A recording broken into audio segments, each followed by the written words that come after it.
आज हम पढ़ने वाले हैं सुश्रुत संहिता का सूत्र स्थान का पहला अध्याय वेदोत्पत्ति अध्याय।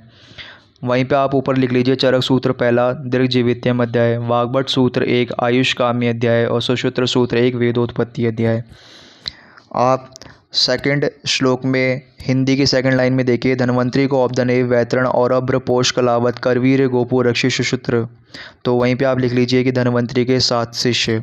श्लोक नंबर 3 में आप देखें विमर्श की सेकंड लाइन में शारंदर में भी स्वाभाविका आगंतुक कायिका अंतराचार भेद लिखे हैं। आप ऊपर लिख लीजिए सुश्रुत ने व्याधि 4 प्रकार की, आगंतुक, शारीरिक, मानसिक और स्वाभाविक। लेकिन शारंधर ने यहाँ पे स्वाभाविक आगंतुक तो सेम बोला है सुश्रुत के जैसे, यहाँ पे उसने शारीरिक और मानसिक की जगह कायिका और अंतरा बोल दिया। तो शारीरिक क्या हो गया कायिका और मानसिक रोग अंतरा। आप यहीं पे विमर्श की 5वीं लाइन देखेंगे तो स्वाभाविकास्तु शुद्ध पिपासा जरा मृत्यु निद्रा प्रवृत्ति सुश्रुत। तो स्वाभाविक रोग कितने माने सुश्रुत ने 5, शुद्ध पिपासा जरा मृत्यु निद्रा। और वहीं पे लिख लीजिए चरक ने स्वाभाविक रोग 2 जरा और मृत्यु। फिर आप श्लोक नंबर 4 में आए उसकी विमर्श में देखें आप पहली लाइन, वेदों के अध्ययन से केवल पारलौकिक सुख प्राप्त होता है किंतु आयुर्वेद उभयलोक हितकारी है। आप श्लोक नंबर 6 देखेंगे उसकी पहली लाइन देखना, हिंदी के आयुर्वेद अथर्ववेद का उपांग है और इसके 8 भेद हैं। तो हम अब देखते हैं इसके जो 8 अंग है इसके। तो श्लोक नंबर 7वां देखेंगे, शल्य शलाके काय चिकित्सा भूत विद्या कुमार विद्या अगतंत्रम रसायन तंत्रम वाजीकरण तंत्रम इति। ठीक है, तो ये क्या है इसके 8 अंग है। श्लोक नंबर 8 देखेंगे आप, वहाँ पे शल्य की डेफिनेशन है, इसको आपको लर्न करना है। तत्र शल्यम नाम विविध तृण काष्ठ पाषाण पांशु लोह लोष्ट अस्थि बाल नख पोय स्राव दुष्टवण अंतर्गर्भ शल्य उदाहरणार्थ यंत्र शस्त्र सार अग्नि परिधानार्थ वण विनिश्चयार्थंच। ठीक है, आप श्लोक नंबर 10वां देखें, शलाके की डेफिनेशन है, शलाक्य नाम ऊर्ध्व जत्रुगता नाम रोगाणाम श्रवणम नयन वदन ग्राण आदि संशिता नाम व्याधि नाम उपशमनार्थम शलाक्य यंत्र परिधानार्थ च। आप श्लोक नंबर 11वें में देखें, काय चिकित्सा की डेफिनेशन है, काय चिकित्सा नाम सर्वांग संशिता नाम व्याधि नाम जर रक्त पित्त शोष उन्माद अपस्मार कुष्ठ मेह अतिसार आदि नाम उपशमनार्थम। ठीक है, तो यहाँ पे किसका वर्णन नहीं है, गुल्म का वर्णन नहीं है, तो वहाँ पे आप लिख लीजिए। अब श्लोक नंबर 12वें में आप देखेंगे भूत विद्या। तो यहाँ पे भूत विद्या की जो शांति है उसके लिए क्या वो दिया हुआ है यहाँ पे। आप श्लोक के लास्ट में देखें, शांतिकरम बलिहरण आदि ग्रह उपशमनार्थम। तो 3 चीज़ें दे दी, क्या क्या हम शांतिकरम कर सकते हैं इसमें, बलिहरण आदि कर सकते हैं और ग्रह उपशमनार्थम। आप श्लोक नंबर 13 देखें तो वहाँ पे कुमार भृत्य की डेफिनेशन दे रखी है।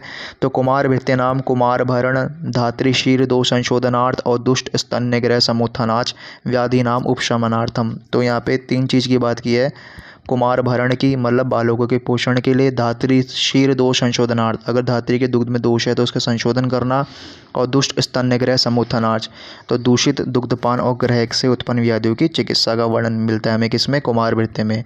श्लोक नंबर 14 देखें आप, अगतंत्र नाम सर्प कीट लूता मूषक आदि दष्ट विष व्यंजनार्थ विविध विष संयोगात उपशमनार्थम च। श्लोक नंबर 15वां देखें आप, रसायन की डेफिनेशन है, तो रसायन तंत्रम नाम वय स्थापना आयुर्वेदा बलकरम रोग अपहरणम समर्थनम च। आप इसकी विमर्श में देखिए सेकंड लाइन में चरक ने क्या बोला डेफिनेशन रसायन की, लाभोपायो सस्ता नाम रसादि नाम रसायनम। फिर आप 16वें श्लोक में देखें, वाजीकरण तंत्रम न अल्प दुष्ट क्षीण विशुष्क रेतस आप्यायन प्रसादो उपचय जनन निमित्तम प्रहर्ष जनन आर्थ च। अब इसके विमर्श में आप 5वीं लाइन में देखिए, वाजीकरण भेद अस्त्र मतलब 3 भेद दिए हैं, वो भी किसने दिए, तो वहाँ पे आप लिख लीजिए दलहड़ और चक्रपाणी ने वाजीकरण के 3 प्रकार। कौन कौन से 3 प्रकार हैं, तो शुक्र श्रुतिकर शुक्र विवर्धनम और श्रुति वृद्धिकरम। ठीक है, अगर शुक्र अल्प है तो उसकी चिकित्सा क्या है, तो आप्यायन, आप्यायन मतलब बढ़ाना, अगर दुष्ट है तो प्रसाद शुद्ध करना, क्षीण है तो उपचय और विशुष्क है तो जनन। अब आप श्लोक नंबर 22 में आ जाएं तो वहाँ पे 22 नंबर श्लोक में आप देखेंगे ये क्या दे रखा है आपको, आयुर्वेद का प्रयोजन दे रखा है। तो क्या दे रखा है, व्याधि उपशिष्टानाम व्याधि परिमोक्ष स्वस्थस्य रक्षणम। ठीक है। और वहीं पे आयुर्वेद का प्रयोजन चरक में कहाँ है, तो चरक सूत्र 30 में है। तो आप लिख लीजिए चरक सूत्र 30 आयुर्वेद का प्रयोजन और चरक सूत्र 1 तंत्र का प्रयोजन। आप श्लोक नंबर 23 में आएंगे तो वहाँ पे क्या आयुर्वेद की परिभाषा दे रखी है, आयुर्स्मिन् विद्यते अनेन वा आयुर्विंद इत्य आयुर्वेदः। अब वहीं पर आप रेफरेंस के लिए आर डाल देना। इसमें आप विमर्श में देखें चरक ने क्या बोला है, चरक सूत्र 30 जो आयुर्वेद की परिभाषा है वो चरक में 2 जगह मिलती है हमें, चरक सूत्र 1 में और चरक सूत्र 30 में। तो चरक सूत्र 30 में क्या दे रखी है, तो देखो आप विमर्श में पहली लाइन में आयुर्वेद इत्य आयुर्वेदः, और दूसरा जो हमको सूत्र 1 में मिलती है वो हिताहितम सुखम दुखम आयुतस्य हिताहितम मानम तच्च यत्रोक्तम आयुर्वेदस्य उच्यते। आप श्लोक नंबर 24 देखें तो इस हिंदी देखेंगे तो इस आयुर्वेद के सर्वश्रेष्ठ और आद्य अंग का प्रत्यक्ष आगम अनुमान और उपमान। तो ये क्या माने, 4 परीक्षा मानी है ना, तो प्रमाण, तो 4 प्रमाणों से क्या की जाती है, परीक्षा की जाती है। तो चतुर्विध परीक्षा बोलेंगे हम। तो सुश्रुत में चतुर्विध परीक्षा क्या है, तो प्रत्यक्ष आगम अनुमान और उपमान, ठीक है। और विमर्श में आप 3rd लाइन में देखेंगे तो द्विविधम एव खलु सर्व सत असत तस्य चतुर्विध परीक्षा आप्तोपदेश प्रत्यक्ष अनुमान और युक्ति। तो चरक ने क्या बोला, द्विविधम एव खलु सर्व सत असत, मतलब कि इस जगत को 2 चीज़ में विभाग कर दिया, एक सत्य में जिसकी सत्ता है और एग्जिस्ट करता है, और असत मतलब जो एग्जिस्ट नहीं करता। तो चतुर्विध परीक्षा क्या है, तो आप्तोपदेश प्रत्यक्ष अनुमान और युक्ति। और त्रिविध खलु रोग विशेष विज्ञानम भवति तद्दा, आप्तोपदेश प्रत्यक्ष अनुमानी हमने अब कहाँ पढ़ा था, चरक विमान 4 में, ठीक है। आप श्लोक नंबर 26 में आ जाएं, क्यों शल्य तंत्र को श्रेष्ठ माना गया है, तो उस देखो श्लोक में लास्ट में दिया हुआ है आशु क्रिया करणात् और यंत्र शस्त्र सार अग्नि परिनिधानार्थ सर्वतंत्र सामान्यत। तो क्या बोला है, आशु क्रिया करणात्, पहला पॉइंट की मतलब शीघ्र ही चिकित्सा हो जाती है इसमें, मतलब जो सर्जरी होती है वो क्या होती है, फटाफट हो जाती है, शीघ्र हो जाती है, तो इसलिए आशु क्रिया करणात्। और दूसरा इसमें यंत्र शस्त्र सार अग्नि क्या है, इसका प्रयोग किया जाता है, इसलिए शल्य को श्रेष्ठ माना गया है दूसरे तंत्रों के मुकाबले। आप श्लोक नंबर 27 में देखेंगे तो दे रखा है तदिदम शाश्वतम पुण्यम स्वर्गयम यशस्य आयुष्यम वृत्तिकरश्चेति। तो ये वृत्तिकरश्चेति को आप बॉक्स में डाल ले, तो सुश्रुत ने क्या बोला है, वृत्तिकर बोला है, ठीक है। लेकिन वहीं पर आप विमर्श में देखेंगे तो पहली लाइन के लास्ट में देखना ते हित्वा कांचन राशि पांशु राशि, है ना। तो ये आपका चरक चिकित्सा 1 चौथे पाद में दिया गया ये कि कांचन राशि मतलब स्वर्ण राशि को छोड़ के क्या कर रहे हो, कांचन मतलब स्वर्ण राशि को छोड़ के पांशु राशि मतलब धूली राशि को इकट्ठा कर रहे हैं, जो अपना ये देखते हैं, क्या देखते हैं, अपनी विद्या, जो भी चिकित्सा को देखते हैं, तो उनके लिए बोला गया है चरक ने। अब आप देखें श्लोक नंबर 30, तो उसमें पहला श्लोक में देखो क्या दे रखा है, पंच महाभूत शरीरी समवाय पुरुष इत्युच्यते, मतलब पंच महाभूत और शरीरी मतलब आत्मा के संयोग से क्या बनता है, पुरुष बनता है।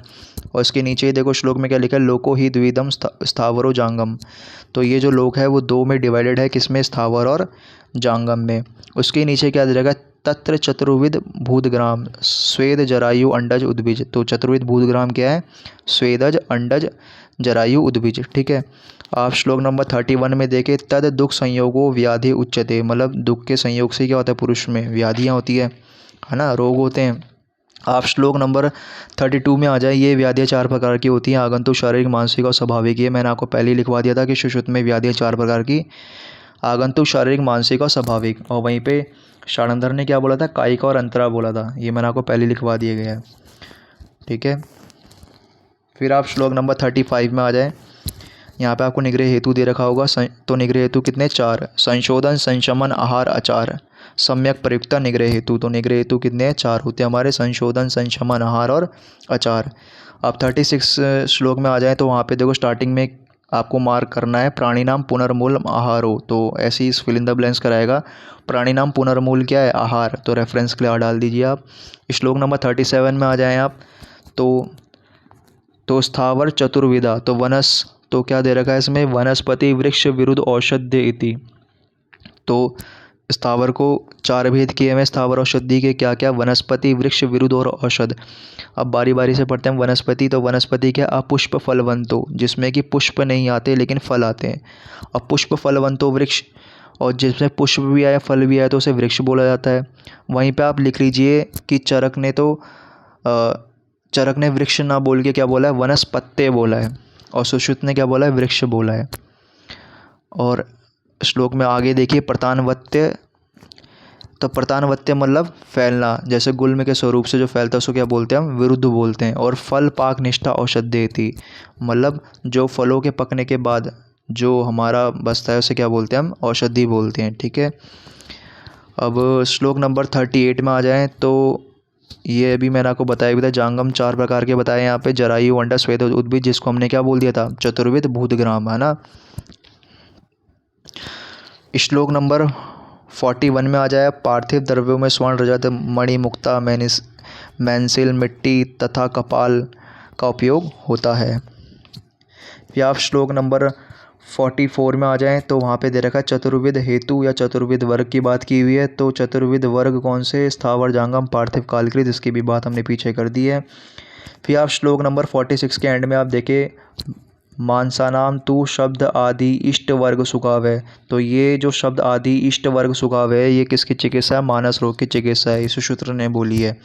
वहीं पे आप लिख लीजिए चरक ने क्या बोला है? ज्ञान, विज्ञान, धैर्य, स्मृति, समाधि भी। ज्ञान, विज्ञान, धैर्य, स्मृति, समाधि भी। वहीं पे वाग्भट ने क्या बोला है मानस रोग की चिकित्सा में? धी, धैर्य, आत्मा आदि विज्ञानम।